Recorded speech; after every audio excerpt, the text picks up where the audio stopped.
Back to my channel. আশা করি তোমরা সবাই খুব ভালো আছো, আমিও খুব ভালো আছি। তো আমার চ্যানেলে তোমাদের সবাইকে স্বাগত জানিয়ে আজকে ব্লগটা একটা মিনি ব্লগ শুরু করেছি। তো এখন আমি কি করব বলতে পারবো কেউ? আমি এখন দাও দেখে বুঝতে পারছো যে ছাদে দাও কি করতে নিয়ে চলে এসছে, নিশ্চয়ই কিছু একটা ভাবছো। হ্যাঁ, তো এখন আমি লাগাবো ফুল গাছ, আর ফুল গাছটা নিয়ে এসে দিয়েছে কি আমার ভাই, তো এখনই আমি লাগিয়ে দেবো। আর দেখো কত সুন্দর এখন রোদ্দুর রয়েছে, তো রোদ্দুরে ছাদে আসতে কার না ভালো লাগে, যেহেতু এখন শীত চলছে।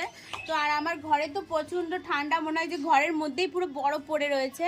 তো কি বলবো তোমাদেরকে, সারাদিন ঘরের মধ্যেই বসে থাকতে হয়, ঠান্ডা এতটাও। তো ওই জন্য ছাদে এসছি। আর দেখো এখানে মাটি গুছিয়ে নিয়েছি।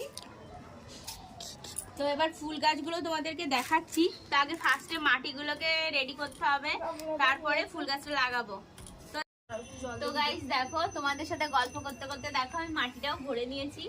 আর এবার দেখো এই গাছগুলো লাগাবো।